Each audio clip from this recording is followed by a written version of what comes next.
Слава да бъде на Господа! Днеска темата, върху която ще говорим, упованието, вярата и надеждата на Божия чеда в Бога. Ще още веднъж. Упованието, вярата и надеждата на Божия чеда в Бога.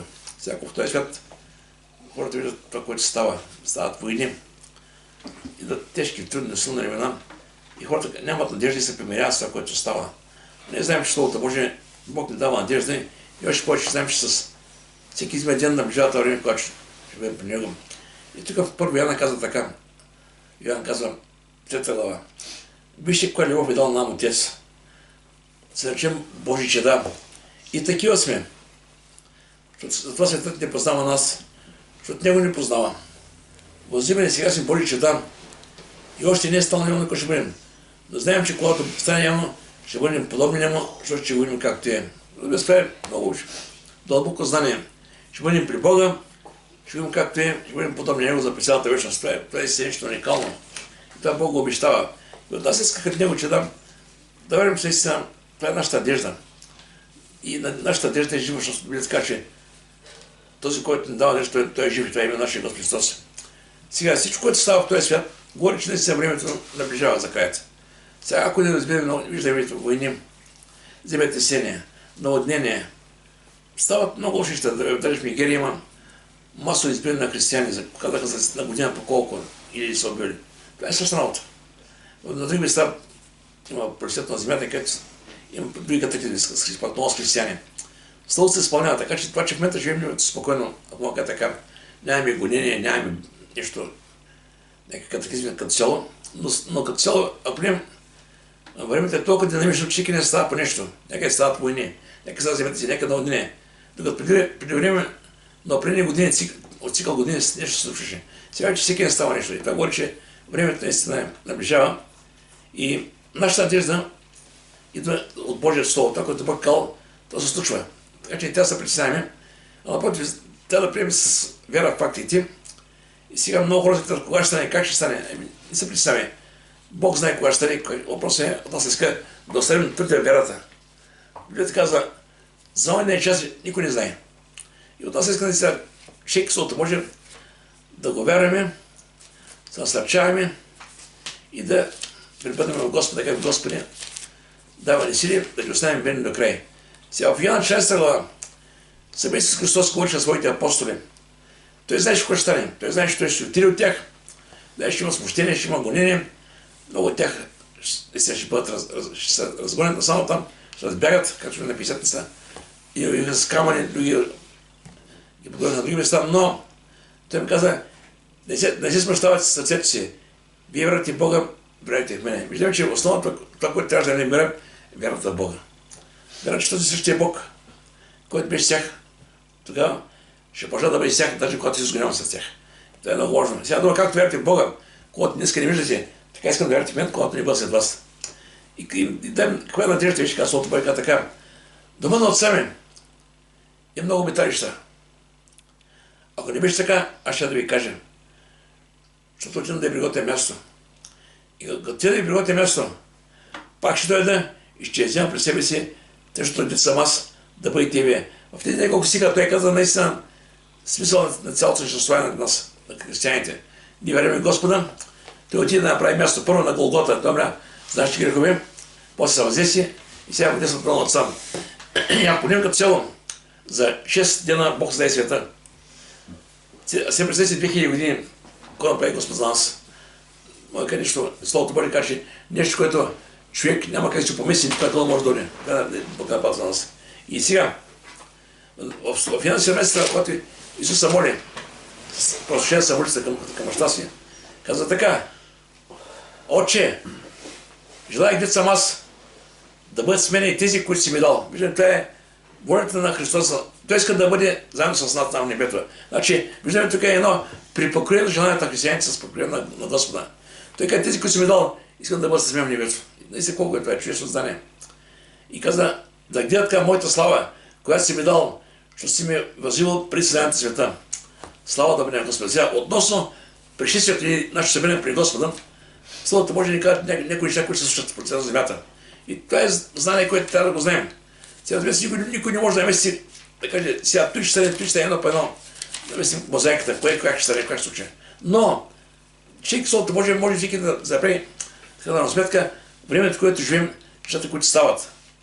И каза така, в 2 Солунци, 2 глава, 1-2 стиха така, а колкото за пришествието на нашия Христос, значи пришествието на нашето събиране при Него, Словото Божие как грабване, улавяне и отнасяне. Това са английски превод. Това е когато Господ да вземе църквата си. И така, моля ви, братя, да се поклонявате лесно от здравия разсъдък. Нито да се смущавате било от дух, било от слово или от послание. Уж от нас се прати на окачение, вече да стана денят на Господа. Никой да не ви измами по никой начин, защото това няма да бъде тук първо неделя отстъплението и не сеем човека на греха, синът на погибелта. Тук казва, че има отстъпление и за антихрист. Разбира се, важно е Господ. Това е него работа, той си най-више. От нас искам да си твърде верата и който да случвам, как Господ си в тебе. И сега, Словото Божие каза, ще дойда и ще взема при себе си. И сега, когато си беше на земя, те питаха, Господи, кога ще стане това? Да, нормално е. Всеки се вълнува, бидейки в Христос, вълнувата знаем да има по-добро знание за това, което предстои. И даже апостолите, когато бяха с Христос, те така бяха отшли при него така на самия. Може би той говореше още нещо за всички хора. Искаш, може кой си казвам, като бъдем близко до Господа, ще ни каже някой по-добре нещата. И отяга при него на самия ученици му каза, и му казах, Господи, кога ще бъде това и къде ще бъде брегът на твоето пришествие и на свършика на века? Ти говориш хубаво, че кога ще бъде това?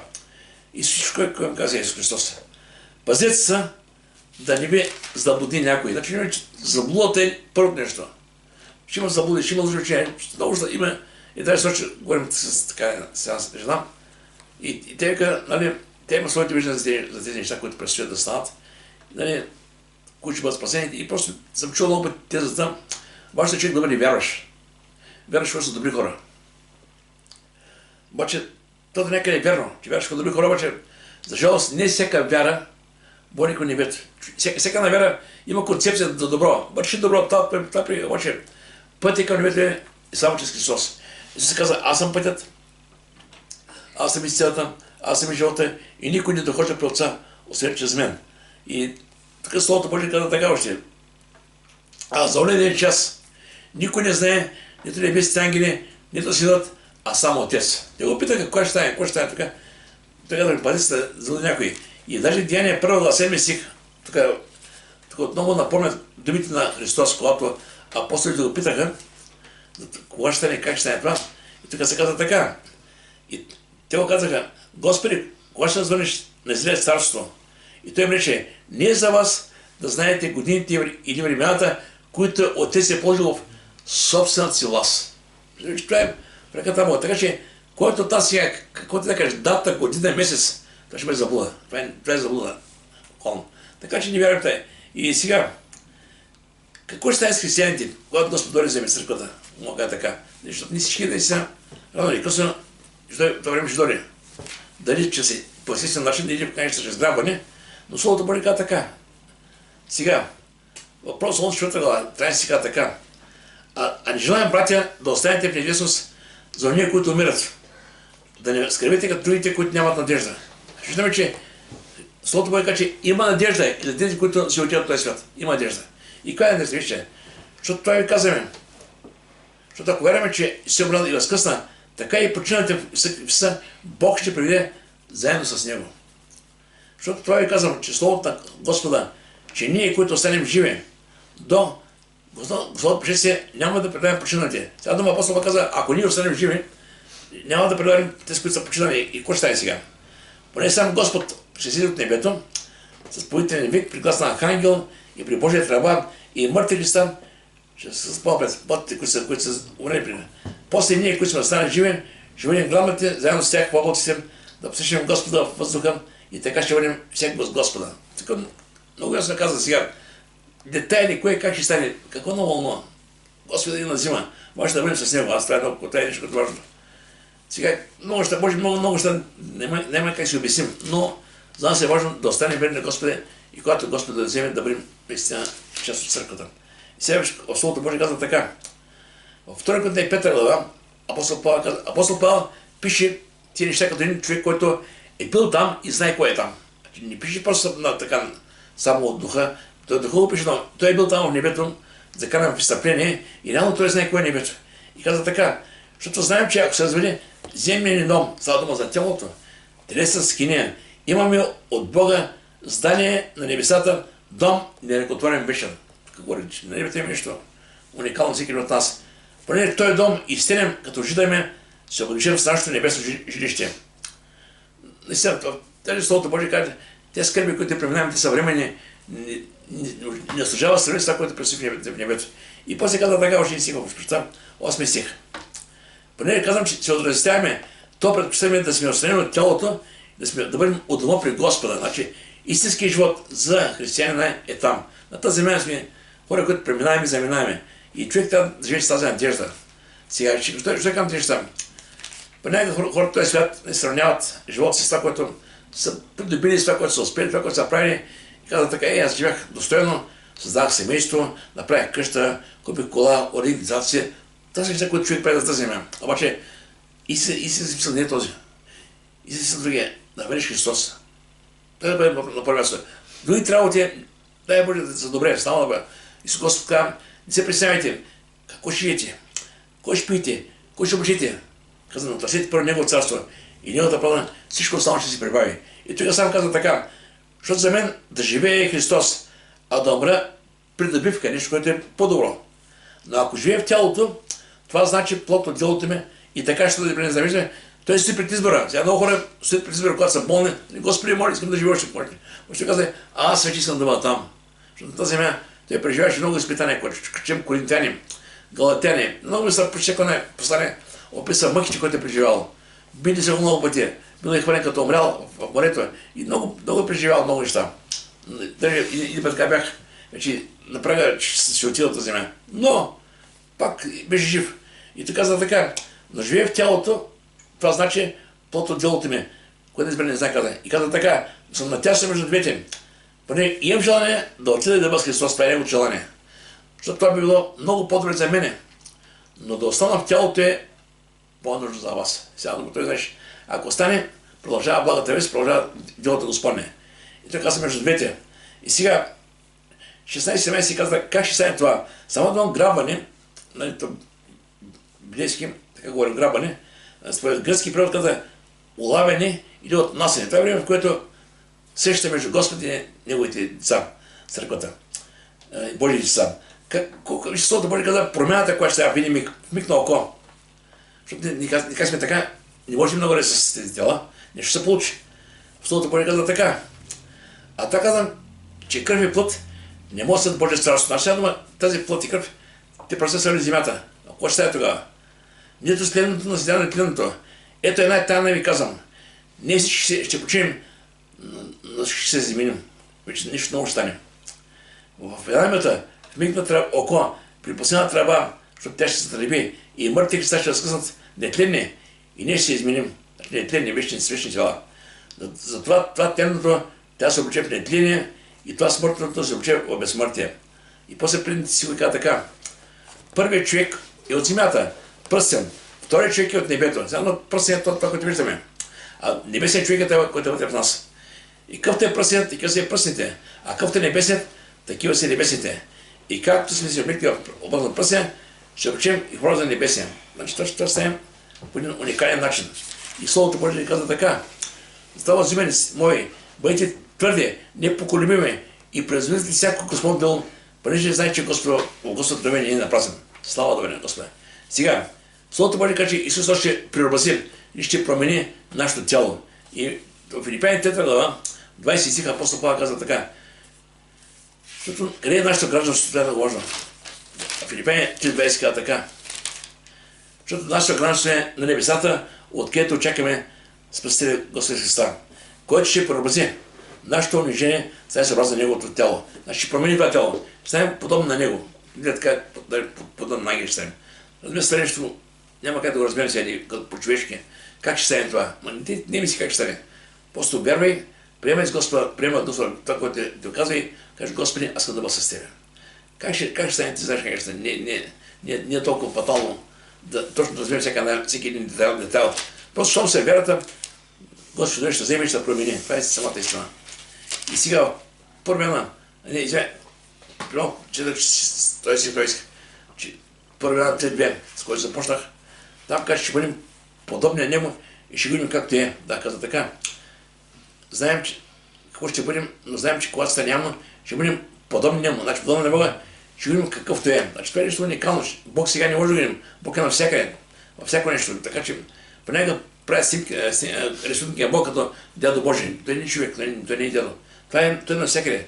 И няма как да разберем по-човешки. Самото негово присъствие. Където те казва, ти си там в псалмите. И той казва така. В Йоанна 5 глава, 28 така. Не се чуи за това, защото иде час, когато всичко, които са гробовете, ще гласа му.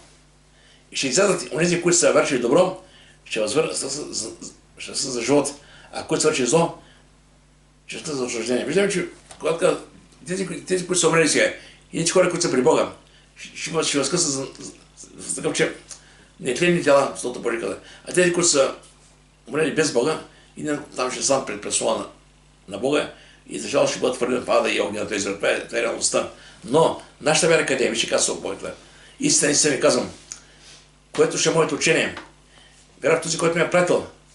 Има вечен живот и няма дори на съд да е преминал смъртта в живота. Това е нашата вяра. Съда е за други хора. Няма да бъдем там. И нещо сега, което е важно. Словото Божие каза, ще бъдат двама и днес се взима, други се остават. Това е много важно да гледате нещо. Има такова учение, че едва не, щом в семейството един е спасен, цялото не беше възспасение. Това не е верно. Хубаво е, обаче не е верно. Сега Корнелий повярва, че взема пари си него дом. И имаше един тъмничен зрител, той повярва, че взема пари дома. Обаче това не е универсално. Че всяк повярваха, да. И се дума, там където има вярващ човек, има шанс хората, които са там в семейство, да повярват да бъдат спасени. Обаче това не е 100% така, защото иска се избор, човек да избере. Лука 17 глава. Ти ще иска така. Казваме в една нощ, двама ще бъдат на едно легло. Значи идва Господ. И какво става сега? Двама ще бъдат на едно легло, такова семейство. Един се взема, други се остава. Две жени ще минат заедно, като за работа. Едната се взема, другата се остава. Двама ще бъдат на нивата, един се взема, други се остава. Виждаме, че просто този, който е във вярата, Бог ще го вземе. Без значение дали прецент, дали през нощта. Няма никакво значение. А тези, които не вярват в Бога, ще останат за жалост. И това е истината. И сега, тук говори за отговорността, която има всеки от нас. Семейство, приятели, деца. Това е наистина важно. Семейство, приятели, работа, наистина да можем да ги приемем хората като представа. Относно бедността, последното време, много път съм говорил това, което е открито Словото Божие. Значи, как ще има отстъпление, ще има антикрист, голяма скръп и наистина Бог ще вземе. Сега, дали ще вземе преди това, дали след това, Бог се знае. Има различни учения. Значи, ще бъде извънта преди това, някой по време на учението, някой след това, разбира как неща, и вярваме, че Бог ще направи най-доброто със своите деца. Ако Бог даде Христос за нас, да е вече живот, Бог знае през който трябва да приемем. През който да приемем, ще приемем с Него, това е най-важното. А относно това, наистина имаме надежда, вижте, Словото Божие, в Словото се казва така, върху което така, знам, че Бог ще вземе своите си, когато е необходимо, да ги предпази от това, което идва от тази земя. Първо Словото си, 1:10 казва така. И да очаквате Неговия Син от небесата, същия Исус, когато възкреси от мъртвите, който ни избави от илищия гняв. Виждаме, че това. Исус идва на земя и ни избави от това, което предстои да стане. От лошото. И после пак първо Словото 5:9 казва така. Бог не ни определя за гняв, но да получи спасение чрез нашия Господ Христос. Така че, какво да е на тази земя, знае, че Бог има наистина време и място да вземе своите си, да бъдат при Него. Дали в Словото Божие има такъв, сигурно в Стария Матея 26 глава, Марка 13, Лука 21 глава, така се описва бели за времето, войни, земетресения, наводнения, глад, мор, трусове. Това са неща, които много че сме ги говорили. Обаче сега, специално в Даниил, нещо, което е много интересно. Това е едно пророчество, което казва Даниил 12 глава. Само ще прочитам. Казва така. Това е краят на дните. И в едно време великият княз Михаил, който се застъпва за твоя народ, ще се повдигне. Ще настане време на страдание и ще остане време на страдания, което никой не е имал бивало, откакто народ съществува до това време. И в това време твоят народ ще се спаси. Всеки, който се мира, записан в книгата. Този, който е Христов, който е Негов, Бог ще спаси. Доколко ще изтърпим, доколко ще преживяваме тези неща, Бог знае. И тук каза, множество на успящи пръста на земята ще се събудят. Едни за вечен живот, други за срам и вечно презрение. Разумете, ще се сияят със светлината на простора и онези, които обръщат мнозина в правда, като звездите до вечни векове. А ти да не да затвори словото и запечатай книгата до последните времена, когато мнозина ще се последват и знаят за нея, ще се умножава. Да, тук е писано като цяло, че в един миг тези, които са умрели в Христа, ще бъдат с Христа събудени в Христа. А тези, които са умрели без Бога, ще бъдат събудени обаче за жалост, за осъждение. И още си има Писание, което е пак така описва точно това време, когато Бог ида да въздаде. Исаия, че Бог насърчава християните, но и предупреждава. И така за Исаия 26 глава 27 казва така: Ела, народи мой, влез в скришните си стаи и затвори вратите си себе си. Скри се за миг, докато премине неговия гняв. И ето Господ излиза от място си, за да накаже жителите на земята за беззаконието им. И земята ще открие кървите си и не ще покрие вече повече убитите си. Това е страшна гледка, представете се. Милиарди процента на цялата земя, видим Бог идва и нищо от тези хора нищо не остава. Значи това е страшна работа. Помните поредите на Ной, макар че те е бил много по-малко, тогава видим Бог прави Ной ковчег, това спася 8 човека, всичко друго погива. Така е в края на тези времена. Сега не понякога сме стигнали да гледаме филми като Титаник и нещо друго. Виждаме да има хора, които погиват, има хора, които спасяват. Но така че няма да има къде да кажа този момент, в който някой спаси. Този, който спасява, ще бъде при Бога. А тези, които станат, ще погинат. И това е страшно. Страшно, когато човек остане това състояние. И Словото Божие казва: пазете себе си да не заблуди някой. И в Писание 5 глава, 6 стих. Още колко има че говоря. Така дълго е. Само да мрегна, че заблудата е страшна. Винаги е имало заблуда и пак ще има. Но после нека да трябва да пазим себе си. Писание 5 казва така: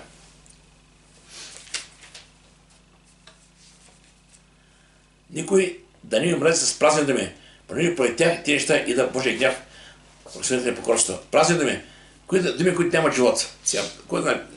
Аз съм чувал хора, които обещават: ела при Господа, ще има цветя и рози. Така едва не така. Говорят неща, които още ги нямат нищо в Словото. И човек ида при Бога и пример, като почва изпитанията, каза: какво стана нас? Какво обеща, какво дойде? Значи тази благата вест, и ще кажа много пъти. Когато си беше на тази земя, той говореше точно това слово. И това, което виждаме.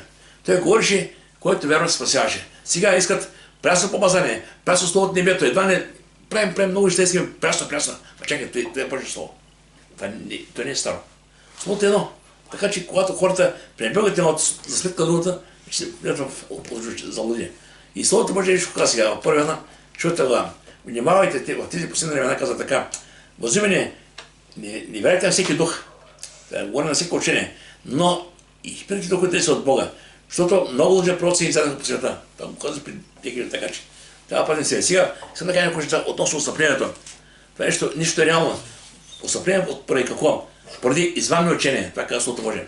Значи ще бъдат хора, които са тръгнали по Бога, но преди миг идват такива катаклизми, нови учения и хората изведнъж тръгват там. Да му харесва, не му харесва. Но крайника ще има. За жалост става фатално. В първото те чувства каза така. Първото те чувства глава. Първи стих.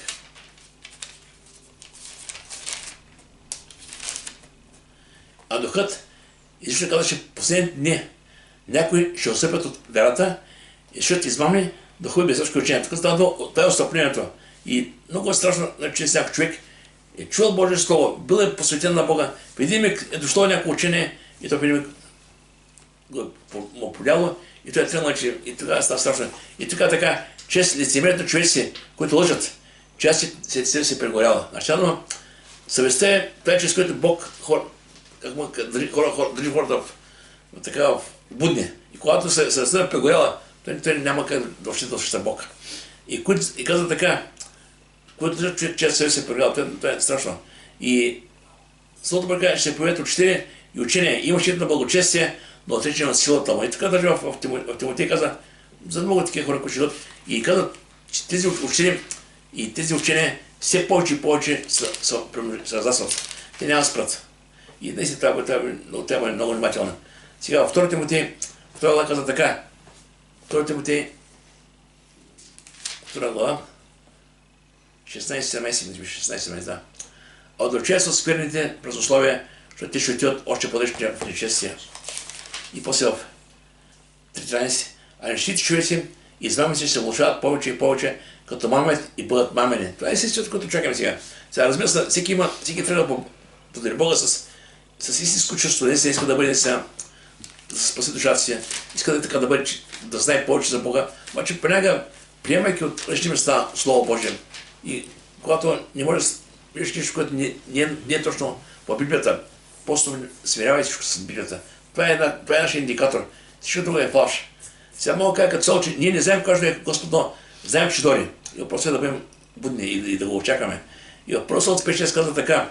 И тъй, да не спим като другите, но да бъдем будни и трезви. Слава да бъдем Господ. Виждаме, че днес тук препрежението е да останем до края с Господа и да знаем, че ние наистина Бог ще помогне. Важното е да имаме сърцата си така желание да живеем като пришелци и чужденци. Не да се съживяваме чак толкова в този свят, защото със свят, когато човек се живее, огледа се около себе си. Комшията има това, другия има това, и аз да бъда като тях. И нека да почнем да причим на този свят. Господ не се представя за тези неща. Иска пусти на първо място, Бог ще ни постави другото. Ще ни прави другото. Нека Бог много се.